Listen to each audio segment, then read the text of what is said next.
Dan orang tuh tetap berusaha untuk mendapatkan berita itu, dan di saat mereka mendapatkan berita itu yang belum tentu benar, mereka akhirnya menjudge aku, membuli aku.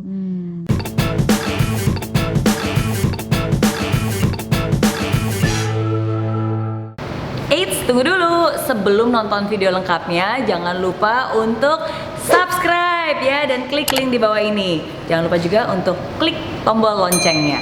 Oke? Terima kasih. Selamat menonton. Masa muda adalah peluang untuk memanfaatkan setiap kesempatan yang ada untuk menjadi pemenang. Masih di The Mary Riana Show, muda berkarya, siapa lagi kalau bukan bersama Prilly Latukonsina. Masih sama aku. Oke, tadi kan banyak banget nih kesuksesannya, dan kamu juga termasuk tipe orang yang go-getter, yang always do your best and always give your best and always expect the best. Yes. Ya kan? Nah, tapi pernah gak sih kegagalan apa yang paling kamu ingat? Kalau kegagalan besar sih sampai sekarang aku belum pernah mengalaminya, cuma yang membuat aku depresi, membuat aku kayak ini bukan sih yang aku mau. Itu di saat menjadi public figure itu semuanya jadi memperhatikan aku kan. Bahkan sampai fokusnya itu lebih ke kehidupan pribadi aku daripada karya aku. Di saat dimana aku berusaha banget supaya membuat orang tuh melihat karya aku pengen mempresent karya aku buat Indonesia, gimana aku fokus sama pendidikan dan apa yang aku lakukan, tapi orang lebih tertarik sama apa yang terjadi di belakang layar, kehidupan pribadi aku yang sebenarnya aku nggak mau orang-orang tahu. Dan orang tuh tetap berusaha untuk mendapatkan berita itu, dan di saat mereka mendapatkan berita itu yang belum tentu benar, mereka akhirnya menjudge aku, membuli aku. Dan mereka juga berharap aku menjadi apa yang mereka mau gitu. Aku harus sempurna, aku harus nggak boleh ada kesalahan, pakai bajunya harus sesuai dengan selera mereka. Hal seperti itu yang membuat aku kayak, emang aku kayak mau kayak gini ya gitu.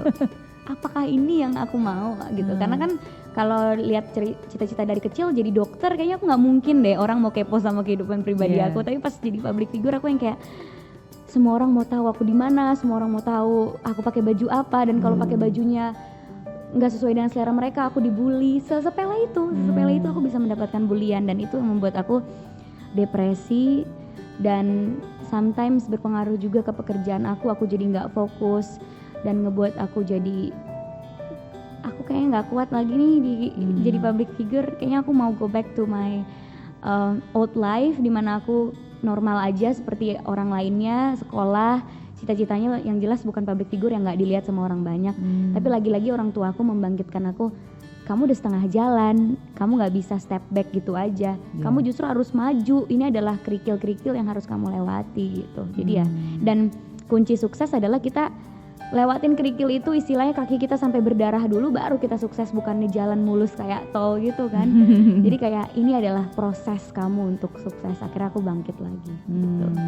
Karena setiap hal yang kamu lakukan selalu pasti ada yang suka, ada yang nggak suka. Ada yang suka, ada yang nggak suka. Bahkan kalau misalnya kamu decide untuk mundur pun juga pasti tetap aja ada yang suka, ada yang nggak suka gitu. Might as well just keep doing what you love doing.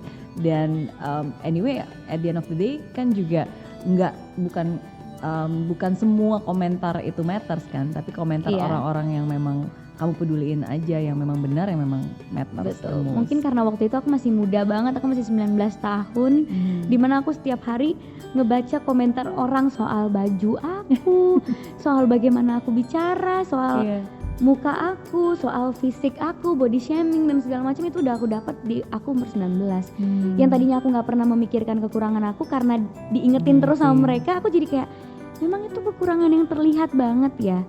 Tapi akhirnya itu menjadi motivasi aku untuk melakukan hal positif terus, karena hal positif itu menurut aku percaya bisa menutupi hal-hal negatif yang sebenarnya orang nggak perlu fokus ke situ. Gitu. Betul ya.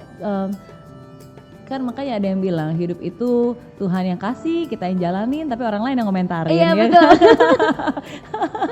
Di bawah santai aja. Tapi setuju sih. Maksudnya sometimes jangankan untuk public figure, pasti lebih banyak lagi orang yang akan mengomentari dan memberikan komentar dan pendapatnya kan. Tapi di dimanapun juga, di usia berapapun juga, ya selalu akan ada orang-orang yang punya pendapat berbeda.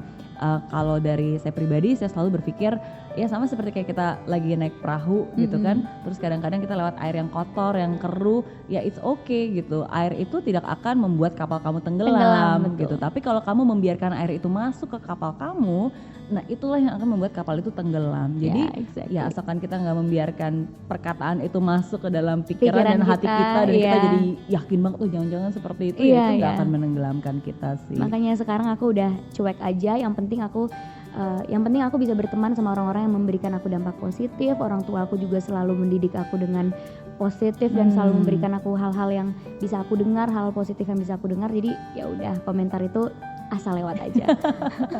Iya. But then how do you manage your emotion? Kan kalau tadi kan kita manage time, wah kayaknya Prilly kan tahu nih prioritasnya dan tek tahu di kotak-kotakan. Tapi kalau memanage hati, gimana That's so cara hard. kamu?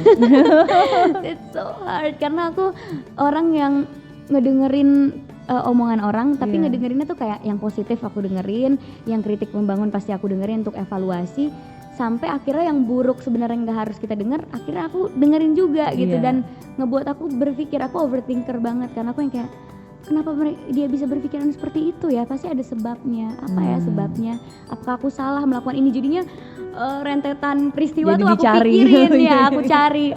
Cuma balik lagi yang bikin aku mengatur emosi adalah aku selalu di saat aku ngerasa sedih atau ngerasa apakah yang aku lakukan salah, aku pasti langsung ke orang tua atau ke teman-teman terdekat yang bisa memberikan aku nasihat positif gitu.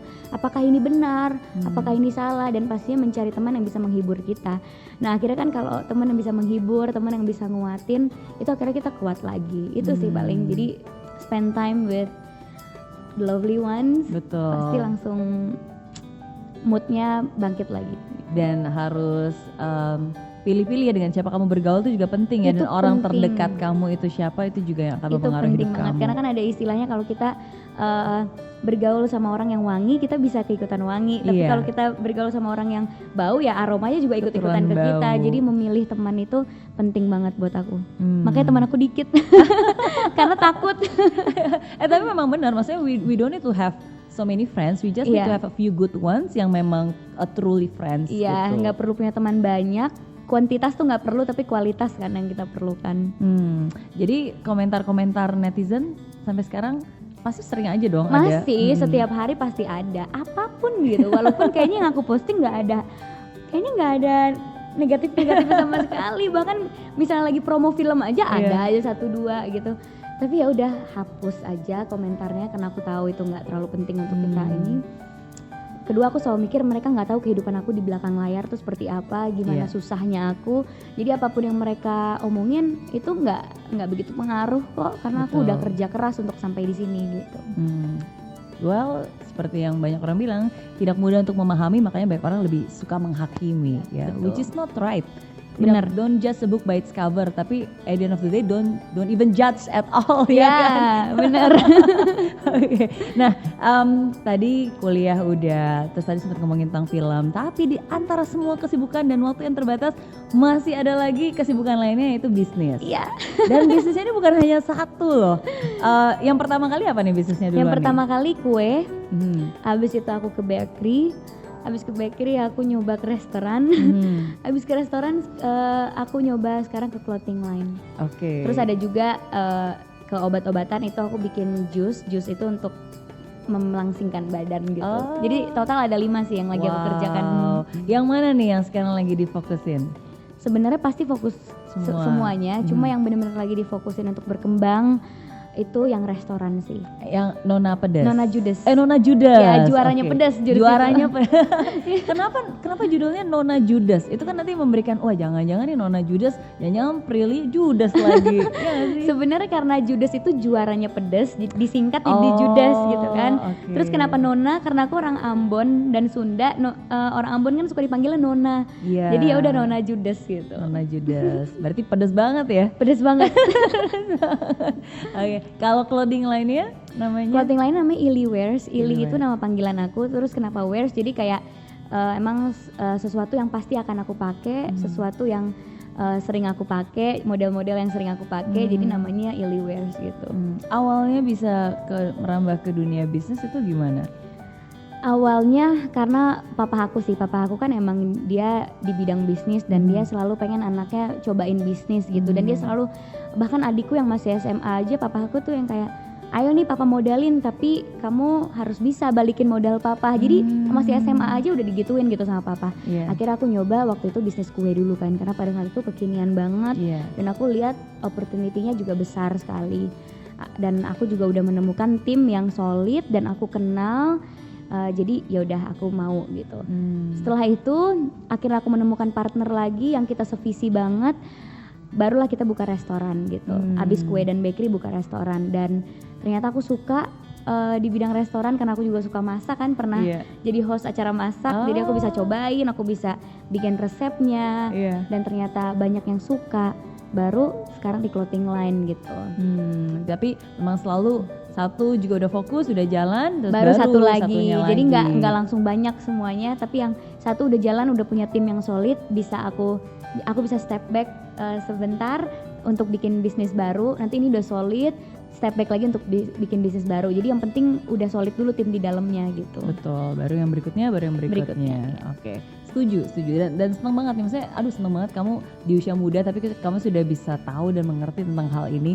Karena ini juga yang saya selalu bilang kepada khususnya para perempuan lainnya ya, maksudnya kadang-kadang suka ditanya, can women have it all gitu, mungkin gak sih women tuh bisa dapetin semuanya gitu kan. Well, the answer is yes, you can have it all, but not all at the same time. Gitu. Jadi bukan satu-satu gitu, tapi bukan semuanya langsung dikerjain, nggak bisa. Maksudnya itu semua berproses satu-satu dulu, ini dulu udah beres, udah beres baru ini dulu, udah beres baru berikutnya. Tapi at the end of the day, ya over long term, ya at the end of the day you can have it all. Jadinya semua gitu kan. Yang penting fokusnya itu satu-satu dulu gitu. Jadi kita bisa membagi fokusnya tuh bener gitu dan disiplin. Betul. Nah, jadi nih buat para perempuan yang di sana juga semoga bisa menjadi inspirasi juga buat kamu ya, nggak boleh menyerah dan you can have it all but not all at the same time. Jadi harus apapun juga yang kamu lakukan sekarang ya ditekunin aja dulu. Bener, ditekunin sungguh-sungguh pasti bisa. Yes, kalau Meriran saja bisa, Prilly bisa, kamu juga pasti bisa.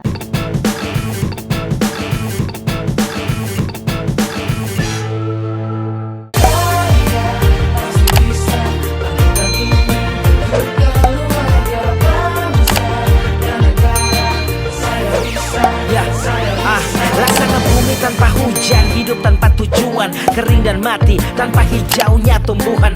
Demikian kalau mimpi tak kunjung terjadi.